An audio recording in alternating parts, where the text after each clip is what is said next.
everyone हजुर सन्चै हुनुहुन्छ होला म पनि सन्चै छु यहाँ हेर्नुहोस् होला मेरो बहिनीले रोटी खाँदैछ यहाँ चाहिँ माछा पाक्दैछ है माछा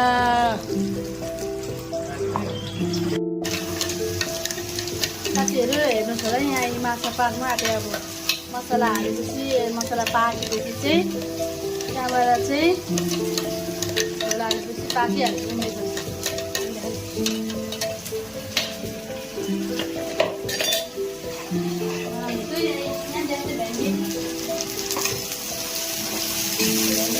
हो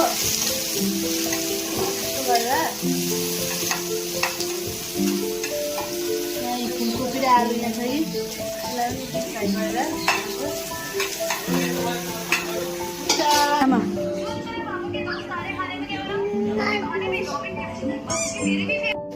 साथीहरू यहाँ नानीको लागि चाहिँ यहाँ माछा केलाइदिँदैछु हो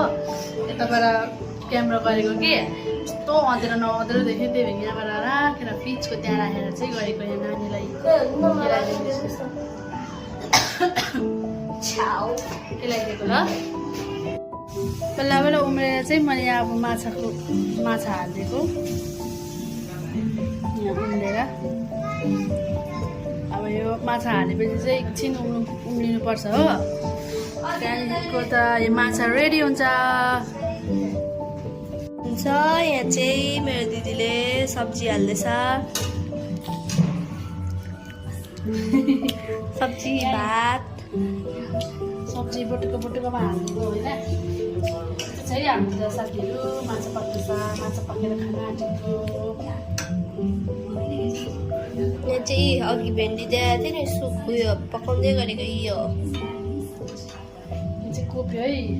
मिठो हुन्छ कोपी हालेर बनाएको माछा चाहिँ